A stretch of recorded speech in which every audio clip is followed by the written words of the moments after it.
This fall, after a lifetime of odd health experiences, I became too sick to do literally anything. Lifting up a book to read or my phone to scroll was too painful for my arms. Sound frequently and intensely irritated me, making binge watching out of the question.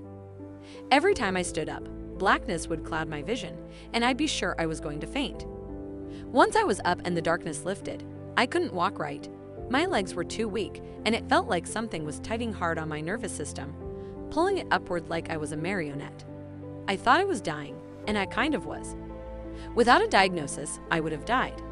I had a total of 33 miserable-making symptoms. It came on slow. It was tiny aspects of my experience, a cyst here, a rash there. Or other random things, like being clumsy and having to pee all the time.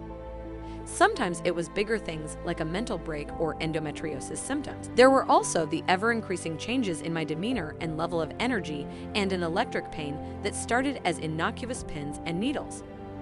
I didn't want to admit something was wrong. So for a while, it was easy to pretend I was fine. But it turns out I've been ill for a very, very long time.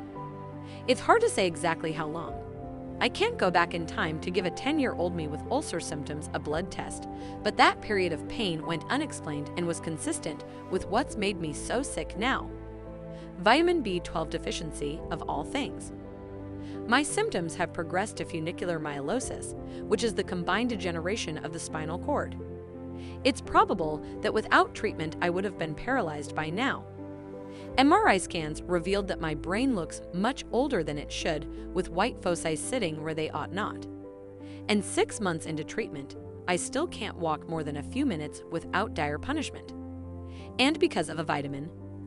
So why wasn't I tested before the age of 33? Why didn't they figure it out before it got so bad? I'll leave out Big Pharma's role and pin it to big things: misdiagnosis and misconceptions. Vitamin B12 deficiency mimics many other diseases, and it can look like almost anything, making misdiagnosis rampant. Doctors have also been taught to consider serious B12 deficiency an old person's disease.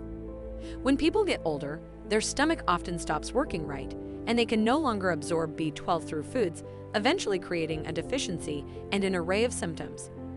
Although that's when it's caught most often, it can happen at any age. Another misconception is that because B12 is only found in animal products, only vegans and vegetarians need to worry about it. Nope.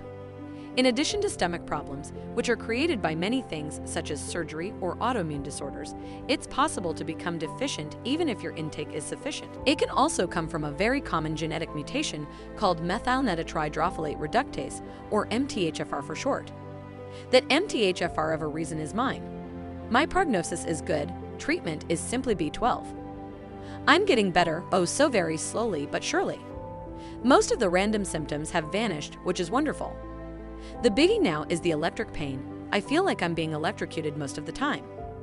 That, and if I move too much, barely at all, I lose the ability to walk. I've had a lot of time to reflect. It's a strange thing to discover that you've been sick most of your life and you didn't even know it.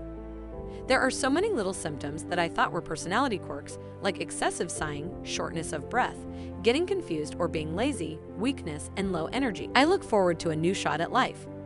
In my daydreams, I regain levels of health I once knew as a competitive dancer, and life is imbued with a level of vitality I haven't known as an adult. Everything is easier, and I feel like a super me, able to hike up mountains and actually consider it to be fun. I travel the world and explore ancient ruins without ever saying, I'm tired. Let's hope.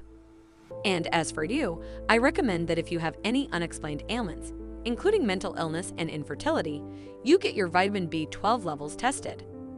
Early vitamin B12 deficiency can look like almost anything as it affects the nervous system, which is part of everything.